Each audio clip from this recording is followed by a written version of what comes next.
The Costa Concordia was an Italian cruise ship owned by Costa Crociere. When she was first built, she was the largest cruise ship built in Italy. She was first launched on September 2nd, 2005. She had 13 decks and could hold 3,780 passengers and 1,100 crew. She was a very luxurious cruise liner and was a pride for Costa Concordia.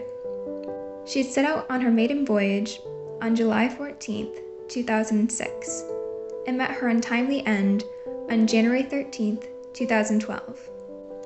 At 9:45 p.m.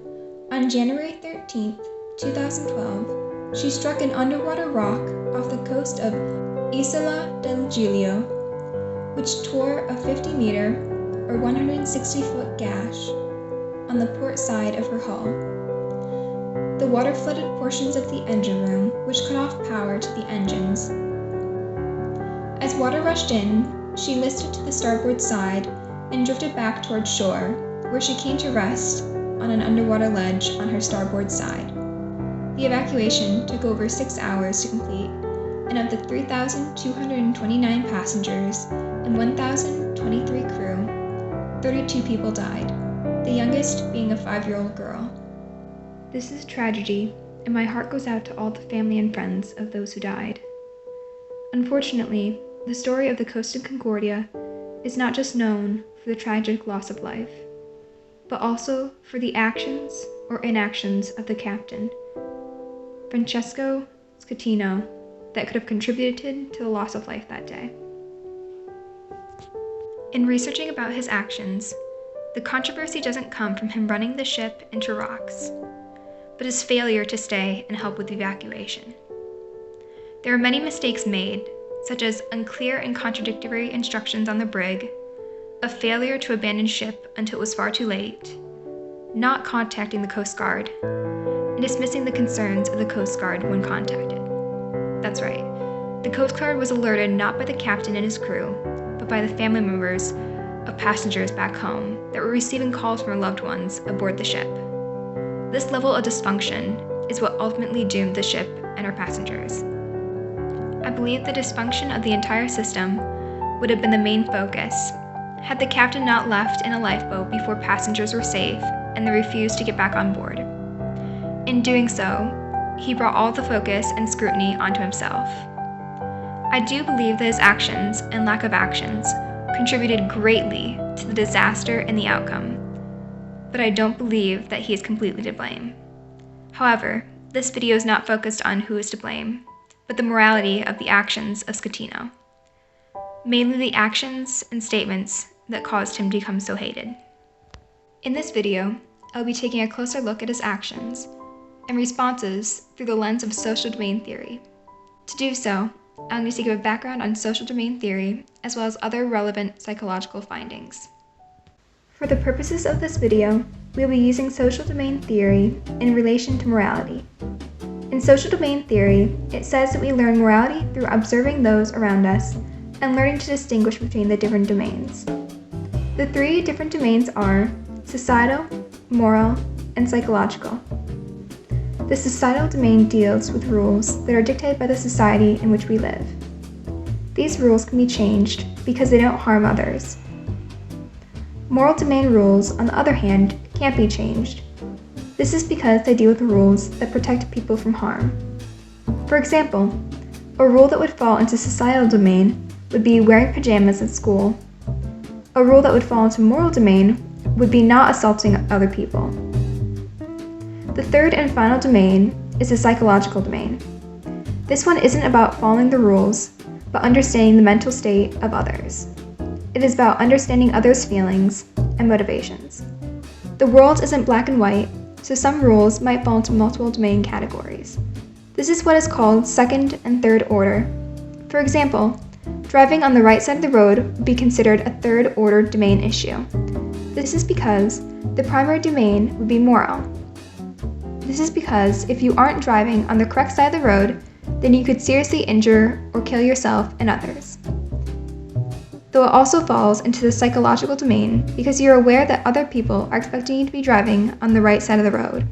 And finally, it falls into the societal domain because the side of the road that we drive on, as long as we all agree on the side, doesn't matter. In America, we drive on the right side of the road, while in Europe, they drive on the left side of the road.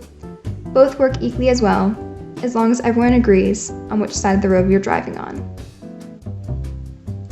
Now to take a look at Schettino's actions. His most criticized actions are him leaving the boat before everyone was safely off and refusing to get back on the boat when asked to by the Coast Guard. I will focus on him leaving the boat first. Schettino said in court, "I was helping some passengers put the lifeboat into the sea. At a certain point, the mechanisms for lowering it blocked. We had to force it. Suddenly, the system unblocked itself and I tripped and found myself inside the lifeboat with a number of passengers." He further went on to say that once the lifeboat had been lowered into the sea, it was impossible to get back on board. I have trouble believing what Schettino says because on multiple occasions, he's been called out for lying about the event. It turns out that in this case, I was justified to have my doubts. Stefano Lanelli, a crew member, testified that he and Schettino jumped into a lifeboat, not fell, which seems much more likely than the story given by Schettino. Schettino jumping into the lifeboat and abandoning the rest of the passengers on the ship falls into two different domains, societal and moral. It falls into the moral domain because as captain, he's supposed to do everything in his power to try and keep his passengers and crew safe. By failing to stay, he's helping to put passengers and crew's lives at risk. The reason why it can be in the moral domain is because it is first in the societal domain. As a society, we have come to expect certain behaviors from a captain in crisis. This expectation gives it the legs to be in the moral domain as well. If we were to give that role to the second officer, then it would be his moral obligation to stay and help passengers and crew members. It doesn't matter who we give the role to, as long as they're knowledgeable and capable of fulfilling the role in a crisis situation. The captain of the ship is the best person to have this role because they are in charge, have the most experience, and should have the best knowledge of the ship. All this being said, I understand why he decided to jump.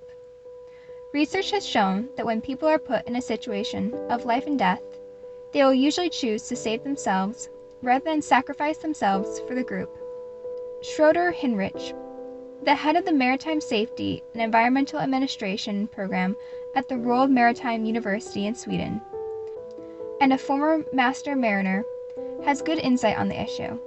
He said, "As the ship's master, you are trained to take command, to do everything so that the number of fatalities are reduced to the minimum.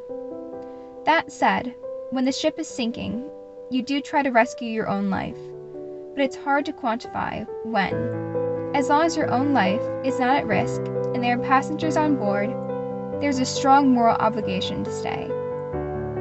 If the captain of the Costa Concordia really left at such an early stage, it is not what the industry would expect in a legal or moral sense. It is not about the fact that he left, it's about how early he left. That was the cause for all the outrage."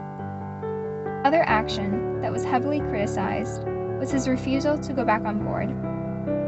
The famous audio from him talking with the Coast Guard absolutely blew up and secured his downfall. Another quote from Schroeder is, "How would a captain fulfill his obligations if he was not on board? Emergency responses are nearly almost always coordinated from the ship. You have fairly limited options for getting necessary information from a lifeboat." With this in mind, his refusal to go back on board falls into both the moral and societal domains for the same reasons as before. By not going back on board, he is endangering people's lives, and he has the social expectation to perform this role because this is what society as a whole have come to expect from a captain in an emergency. In both of these situations, jumping into a lifeboat and refusing to get back on board, Schettino used reason to try and explain his actions. This is not surprising because research found that people tend to use emotions as a justification in very personal situations, whereas they typically use reason as a justification in the impersonal situations. This is an impersonal situation that he is in, because he isn't having to physically kill anyone. He just has to not be on the ship, which indirectly might cause someone's death. This is my opinion based on the information that I could gather. I feel as though there is a lot more information out there that I could not access because of the language barrier. I don't know if my perceptions or view of the situation would change if I had access to that information, but I feel as though it is my duty to acknowledge that it exists. I wish that this whole disaster had ended differently, that this could have been a situation that showed how safe cruises had become. But unfortunately, that wasn't the case. Thank you all for watching. All the resources that I used to create this video are in the description.